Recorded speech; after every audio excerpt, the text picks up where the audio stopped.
गुरु से बढ़ के कोई चीज नहीं है। ध्यान मूलम गुरु मूर्ति, पूजा मूलम गुरु पदम, मंत्र मूलम गुरु वाक्यम, मोक्ष मूलम गुरु कृपा। अरे मुक्ति तो गुरु की कृपा से होगी, लेकिन ये चार चीज बता दी। ध्यान मूलम गुरु मूर्ति, गुरु मूर्ति ध्यान का मूल है। अगर तुम ध्यान करोगे किस चीज का करोगे? अगर तुम्हारे सामने कोई लक्ष्य नहीं है, बिना लक्ष्य के ध्यान किस चीज का होगा? किसी चीज का नहीं हो सकता।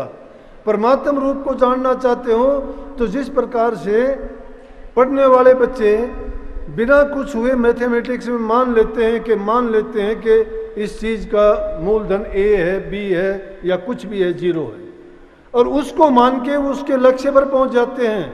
लेकिन यहां तो जीरो नहीं, लक्ष्य है गुरु का रूप। शास्त्र कहते हैं, मैं नहीं कहता, शास्त्र कहते हैं ध्यान मूलम गुरु मूर्ति, कि ध्यान अगर करना है तो गुरु की मूर्ति का करो। पूजा मूलम गुरु पदम, अगर पूजा करना चाहते हो, लौकिक भक्ति है ये, फिर भी वो गुरु के चरण जो है वो पूजा के लायक हैं। अब संतों ने गुरु के चरण कहाँ बताए? संतों ने गुरु के चरण त्रिकुटी में बताए हैं। अब त्रिकुटी है क्या?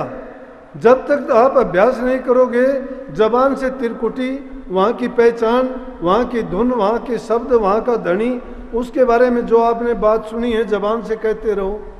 लेकिन उस चीज की अगर गहराई में उतरना चाहते हो तो ध्यान का रास्ता आपको अपनाना ही पड़ेगा। वो पहली चीज है।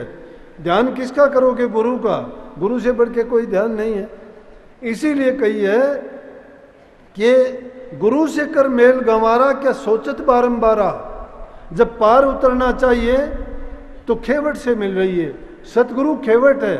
इस संसार रूपी सागर से नाव में बैठा के, जहाज में बैठा के जीवों को प्रलय पार करते हैं। जब तक खेवट से नहीं मिलोगे, उनसे जान पहचान नहीं है, तो तुम्हें वो बैठा के प्रलय किनारे नहीं ले जा सकते। जब पार उतरना चाहिए तो खेवट से मिल रही है। जब दर्शन देखा चाहिए तो दर्पण मांझत रहिए। तुम्हारे हृदय रूपी दर्पण में अगर तुम दर्शन देखना चाहते हो नूरे गुरु का, तो उसको मांझत रहिए। कभी भी उसमें किसी प्रकार का विक्षेप ना आए, कोई भी उसमें कमी ना आनी पाए। अगर हृदय रूपी दर्पण पे काई जम जाती है, और भ्रम की काई जमती रहती हैं, क्यों जमती रहती है? कि संसार का ऐसा मेला है कि जिसमें सच्चाई के ग्राहक बहुत कम, झूठ और कपट को मानने वाले बहुत ज़्यादा है। क्योंकि जो काल कर्म है उनका नतीजा जल्दी मिलता है, और जो सच्चाई का है उसमें बड़ी देर लगती है। इसलिए किसी से भी ये इंतज़ार तो हो नहीं सकती। संतों ने कहा कि धैर्य रखो, धीरे धीरे रे मना, धीरे सब कुछ होए, माली सींचे सो गड़ा, ऋतु आए फल होए। हमारी जल्दबाजी से करने से कुछ नहीं होता। इंसान को धैर्य और संयम रखना चाहिए। धीरे धीरे जब करते चले जाओगे, अभ्यास के द्वारा धैर्य मन में होगा और संयम रखोगे, तो तुम सहज सहज करके अपनी मंजिल तक पहुंच जाओगे। जब दर्पण लागी काई तो दरस कहाँ से पाई? जब दर्पण ही पर काई लगी हुई है तो दरस कहाँ से पाओगे? इसलिए तीसरी बात जो कही गई वो कही गई कि मंत्र मूलम गुरु वाक्य। मंत्र है क्या? गुरु का वाक्य। गुरु कौन सा मंत्र सुनाता है, कौन सा वाक्य सुनाता है? गुरु के मंत्र में कोई किसी प्रकार की मिलोनी नहीं होती। गुरु के वचन में कोई अपना उसका स्वार्थ छिपा हुआ नहीं होता। गुरु अपने लाभ की बात नहीं करते, वो हमेशा शिष्य के कल्याण के, शिष्य की लाभ की बात किया करते हैं। और शिष्य जब उस बात को मान लेता है, अपने जीवन में उतार लेता है और उन वाक्य को मंत्र मान के चलता है, तो उसका काम पूर्ण होने में कोई देर नहीं लगती। काम पूर्ण होना किस चीज़ का है हमारा? जैसे जो नई किताब लिखी गई है उसमें लिखा है कब तक मरते रहोगे। कब तक मरते रहोगे का मतलब आप पूछ सकते हो कि कितनी बार मर चुके, हमें याद ही नहीं है। क्योंकि जीव ने अनेकों बार जन्म लिए हैं, माँ बाप बदले हैं, स्थान परिवर्तित हुए हैं, योनियां बदली गई हैं, लेकिन क्या हुआ कि जन्म मरण नहीं बदला। जन्म लेते रहे हैं, मरते रहे हैं, परंतु अब इंसान को ये समझ और ज्ञान है कि अब वो टाइम नहीं रहा कि अब भी तुम मरते रहोगे, जन्मते रहोगे। अब भी अगर ये मौका हमने खो दिया, जो हमें सवर्ण अवसर मिला है, मनुष्य योनि ऐसे नहीं मिलती। बड़े भाग मानुष तन पावा, सुर दुर्लभ सदग्रंथन गावा। कि मनुष्य का शरीर बड़ा दुर्लभ है, बड़े भाग से मिलता है, लेकिन अगर इसको अवसर को गवा देते हैं तो पछताना ही पड़ता है। देवी देवता वो भी चाहते हैं कि हमें इंसान का चोला मिले, गुरु मिले, ज्ञान लें और हमारा कल्याण कर सकें, हम जन्म मरण से इससे बंधन से छूट सकें, तो हमें वो रास्ता मिल जाता है, फिर जन्म मरण का चक्कर नहीं रहता। जीवित मरना इसमें नहीं है। कभी ये समझते हो जीवित मरना कब होगा? जीवित मरना तो जब अभ्यास करोगे। ये तो उस ज्ञान तक पहुंचने की सीढ़ी है, अभी उस ज्ञान तक पहुंचने की सीढ़ी है, इस बात को जानने की है मरना है क्या। ये दुनियादारी की मौतें आती रही हैं, वो मरना है। संतों का वो मरना नहीं होता है। संतों की मौत तो जिस दिन जन्म ले लेते हैं सतगुरु के घर में, उसी दिन मौत हो जाती है। वो फिर संसार में दोबारा से पैदा नहीं होते। उसको दूसरे अक्षरों में हम अमर हो जाना भी कहते हैं।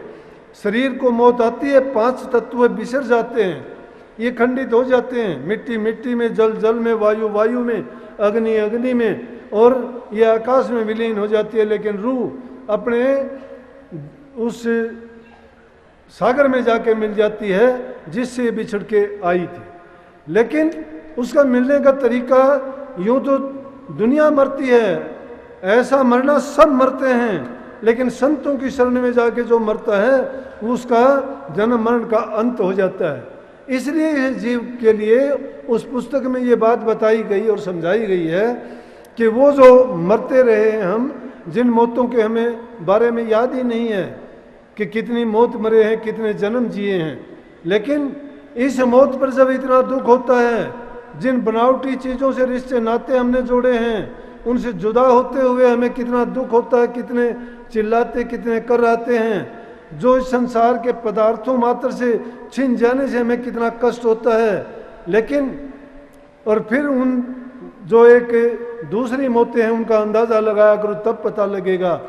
उनकी ओर जब देखोगे, जब आपको ज्ञान होगा कि असल में मरने के में बहुत दुख है, बहुत कष्ट है।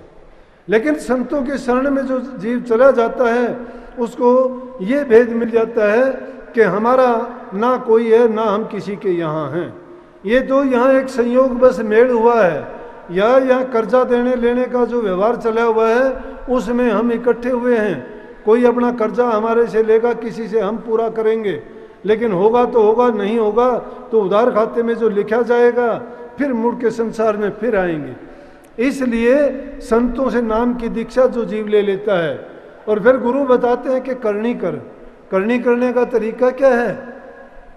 करनी करने का तरीका है कि इंसान जितना हो सके दूसरी चीज़ों का त्याग करता चला जाए, संग्रह में ना पड़े, मन को संसार के पदार्थों में ना इतना जोड़े, काम उसके जिम्मे है उनको करता चले, जिम्मेवारियों को निभाते हुए धर्म का पालन करे।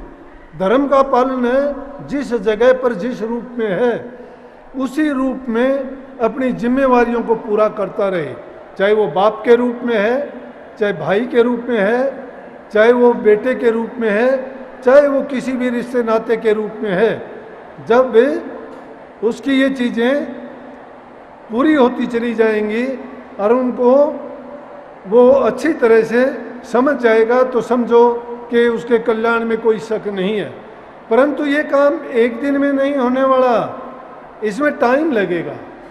जब धीरे धीरे करके तुम अभ्यास करते चले जाओगे, तुम्हारे मन में जो पुराने पड़े हुए संस्कार हैं, जो दबी हुई बुराइयां हैं, पिछले जन्मों में जो जो हमारे से हुआ है और उस कर्म के बंधन में हम बंधे हुए यहाँ आए हैं, वो जो जो करके साफ होते चले जाएंगे तो हम उस परम शक्ति से, परमात्मा से मिलने के लायक हो जाएंगे। क्योंकि गंदी रूह जो होती है, जिनके सिर पर कर्जा होता है, उनको वहाँ कोई दखल नहीं है। अगर हम अपना कल्याण चाहते हैं तो पहले नाता गुरु से जोड़ो। लेकिन गुरु की प्रीत अगर ऊपर से लगाते हो, दिल में कभी हमारे वो चीज़ आती नहीं है, सच्चाई, हम अपने आप से धोखा करते हैं। हम तो जानते हैं जैसा व्यवहार हम करते हैं, हम करते हैं। अपने आप को जांचो कि हम कितने सच्चे हैं, कितनी हमें बुराइयां हैं, क्या हम बुराइयों से छूट गए हैं, अगर हमें ये पता है कि हम छूट गए हैं तो समझो कि हमने अपने आप को पहचान लिया है और उस रास्ते पर चलने के काबिल हैं। लेकिन बुराइयां अपनी जब तक नहीं निकालते हैं, हमारा व्यवहार अच्छा नहीं है। इसीलिए संतों ने नियम बनाए कि बुराइयों को त्यागो पहले, क्योंकि हम त्रिगुणात्मक संसार में जो रहते हैं उनमें जब तक हमारे विचार सात्विक नहीं होते, सात्विक विचार कैसे होंगे? सादे भोजन से होंगे, अच्छी संगति से होंगे, सतगुरु के वचन के मानने से सुधार होगा। इसलिए बार बार सत्संग सुनना चाहिए, बार बार दर्शन करने चाहिए और गुरु के वचन को मान के, मंत्र मान के अपने हृदय में रख के बार बार उनका चिंतन करें, बार बार उनको गौर फरमाए, क्योंकि वो वचन हमारी रक्षा करते हैं। वो पहरेदार बन के जब भी हमारी कोई दुर्भावना होती है, कोई बुरे काम में मन हमें ले जाने की कोशिश करता है, तो गुरु का वचन और वो गुरु का दिया हुआ उपदेश उस समय अगर हमारे चिंतन दिमाग में है और याद आ जाता है तो समझो कि गुरु हमारी पहरेदारी करता है। जब शिष्य गुरु को अर्पण कर देता है तो गुरु हर प्रकार से शिष्य की रक्षा करता है। चाहे शिष्य भटक भी जाता है कोई बात नहीं, गुरु उसको हेर फेर के ले आता है, वापस लेके आता है, क्योंकि कोई ना कोई उसका बुरा संस्कार, बुरा जो काम होता है वो उसको सेता है। लेकिन शिष्य लगातार गुरु से अपना संपर्क बनाए रहता है। तो भक्तों ने, संतों ने इसीलिए गुरु को सर्वोच्च दर्जा दिया। सहजोबाई राजस्थान में हुई है और उनके जो गुरु थे वो वैसे तो दिल्ली में रहते थे, सगे भाई बहन नहीं थे, लेकिन पहले हम यही सुनते थे। वो एक सत्संगी के रूप में, शिष्य और गुरु के रूप में थे। तो उन्होंने गुरु के बारे में जो बात लिखी है, कोई लिखता हो, वो तो इतना कहते हैं कि मैं परमात्मा को छोड़ सकती हूँ, लेकिन गुरु के बारे में ये मेरा कभी ख्याल भी नहीं आ सकता। वो कहती है कि हरि तजों पर गुरु ना बिसार, कि परमात्मा को छोड़ सकती हूँ लेकिन गुरु को नहीं बिसार सकती। और फिर कहती है कि गुरु के समान हरि को ना ही नहीं हारूं। मैं परमात्मा हरि को, परमात्मा को गुरु की बराबरी का दर्जा नहीं देती। क्यों नहीं देती? कि परमात्मा भी वो काम हमारे लिए नहीं करता जो गुरु करता है, इसलिए गुरु को ऊंचा माना गया। गुरु जब नहीं मिलता तो परमात्मा का भेद कौन बताता? गुरु भगत जो होते हैं, गुरु हैं, परमात्मा के भक्त हैं, वही प्रभु की स्तुति गा के, उनका गुणगान करके, गुणों का बखान करके, उनकी महिमा बता के तो ही हमारे दिल में वो उमंग पैदा करते हैं कि परमात्मा से मिलने की इच्छा होती है। नहीं तो नास्तिकों के दिल में नहीं होती, वो नहीं मानते कि परमात्मा क्या है। परंतु जब भक्त लोग जो प्रभु में यकीन विश्वास करते हैं, वो प्रभु का गुणगान करते हैं, स्तुति गाते हैं, उससे हमें पता लगता है कि प्रभु कोई चीज़ है, कोई शक्ति है। इसीलिए हमारे दिल में भी चेष्टा होती है कि हम उनसे मिलें, हम भी उनसे अपने कल्याण का रास्ता पाएं और सदा के लिए इस दुख भरे संसार से निकल के चले जाएं और ये बार बार जन्म मरण का चक्कर ही छूट जाए। तो आगे कहती है, बल्कि एक दूसरी जगह कही है कि गुरु गोविंद दो खड़े काके लागू पाएं, बलिहारी गुरु आपने जिन गोविंद दिया बताए। कि गोविंद को बताने वाले, लखाने वाले कौन है? गुरु हैं। इसलिए गुरु ने परमात्मा को बताया है, उसका रास्ता दिखाया है। इसलिए परमात्मा के नहीं, मैं तो गुरु के बलिहार जाऊं।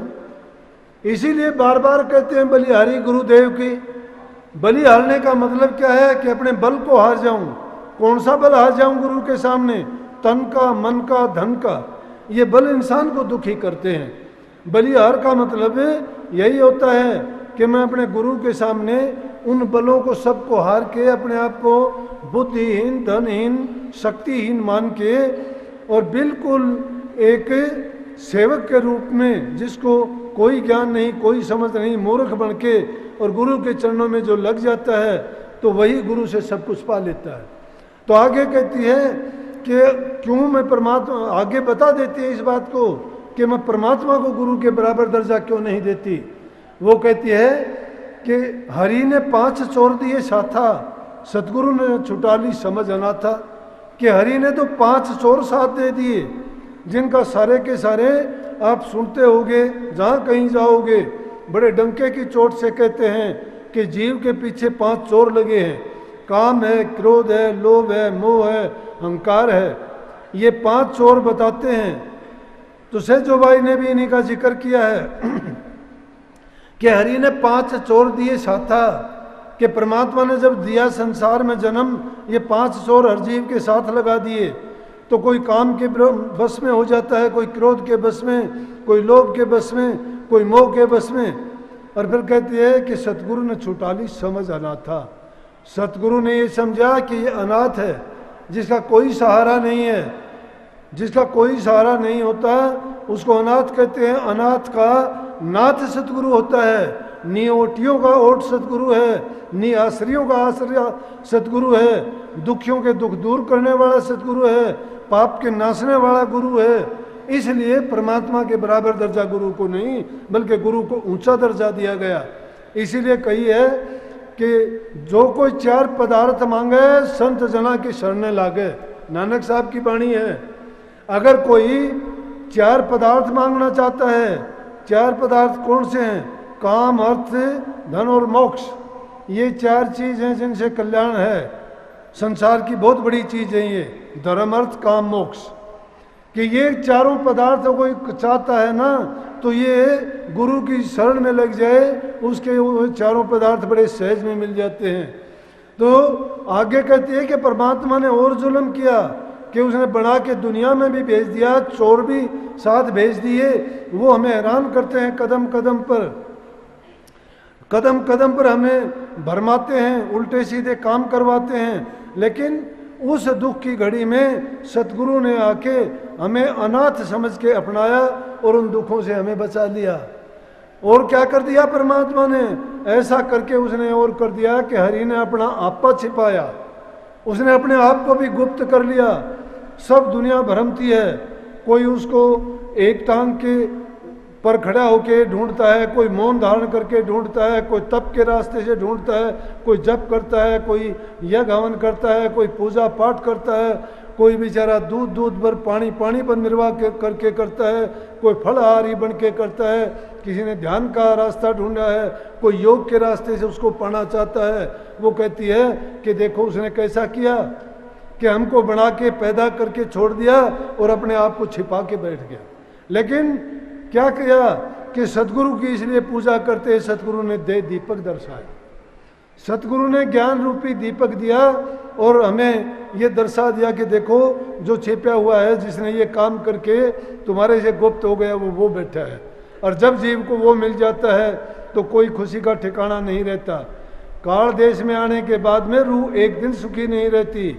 ये जो संसार के पदार्थों को पाके सुखी दिखने वाले ऊपर से सुखी दिखाई देते हैं, अगर किसी को भी अंतर से खोजोगे आपको सुखी कोई नहीं मिलेगा।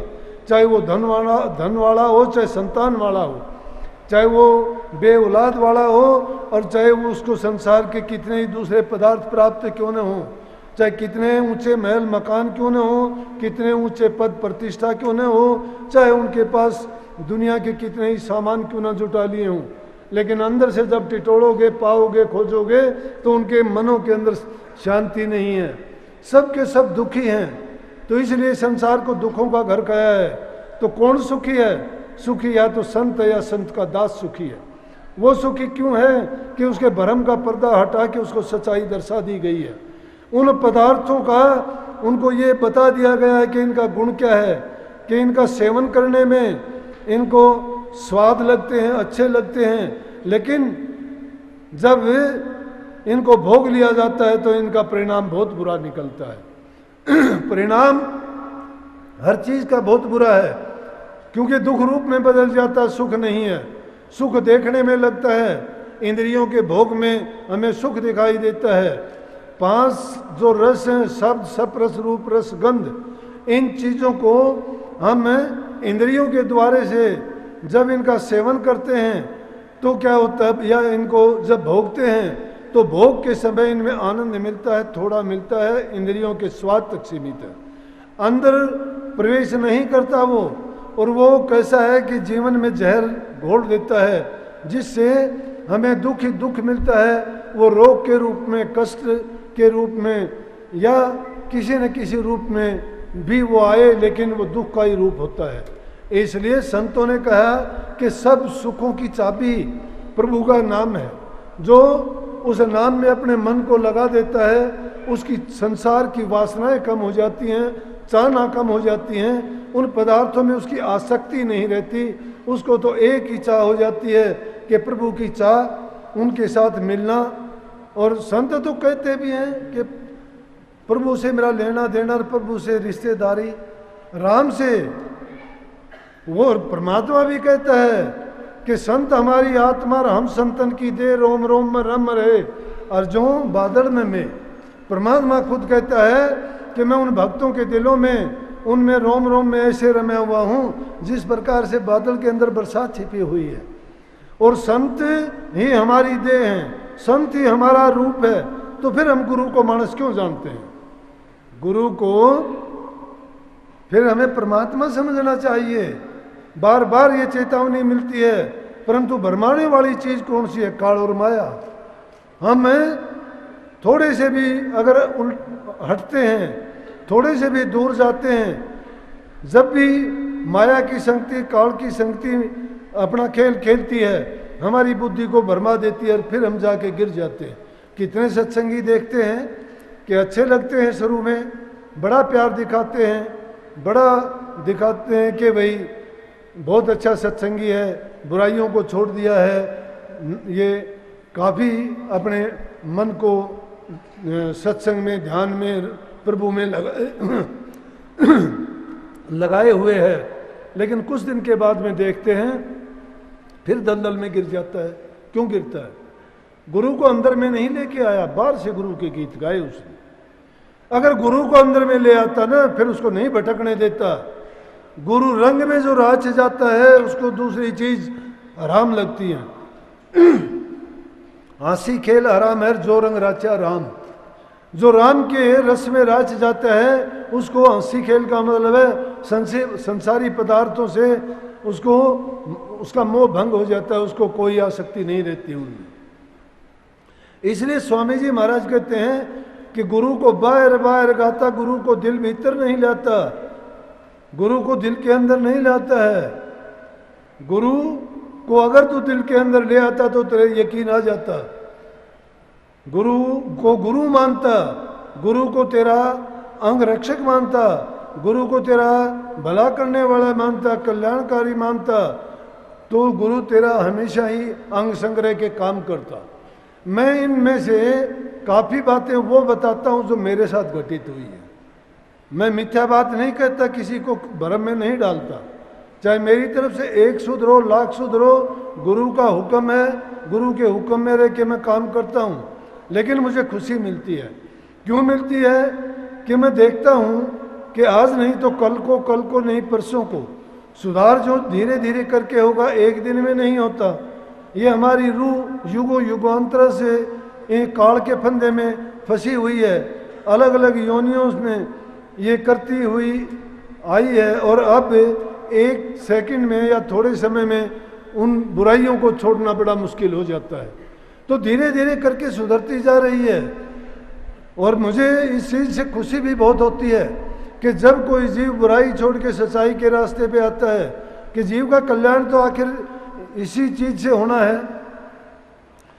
तो गुरु को बार बार गाने से नहीं होगा, गुरु के अंदर में लेके आओ। बार गुरु को कहने की जरूरत नहीं है, गुरु तुम्हारे अंदर में बैठा हुआ है, दोनों आंखों के पीछे।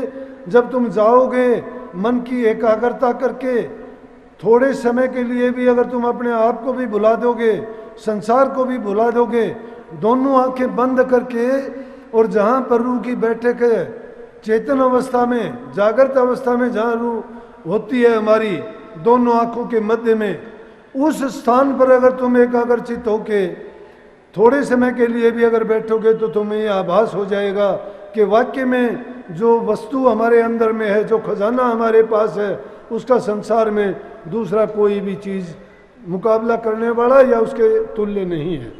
और वही चीज़ है जो हमारे काम आती है। ये संसार की चीज़ें यहीं छूट जाएंगी, रह जाएंगी, लेकिन हम फिर भी अंधे हुए उन्हीं में लगे रहते हैं। तो कहता है कि गुरु का दर्शन बाहर करता, चित्त में दर्शन कभी न धरता, काज तेरा कैसे होए भाई, ऊपरी गुरु संग लगन लगाई। भीतरी धन और मान विराजा, भीतरी धन और मान विराजा, ऊपरी नाम गरीबी साजा। ऊपर से तो हम दीन गरीब बनते हैं, भगत बनते हैं, लेकिन अंदर के अंदर धन और मान छिपा हुआ है। अगर गुरु भले की बात कहता है तो भी हम अनीत करते हैं, कहते हैं कि गुरु ने मेरी बेइज्जती कर दी। गुरु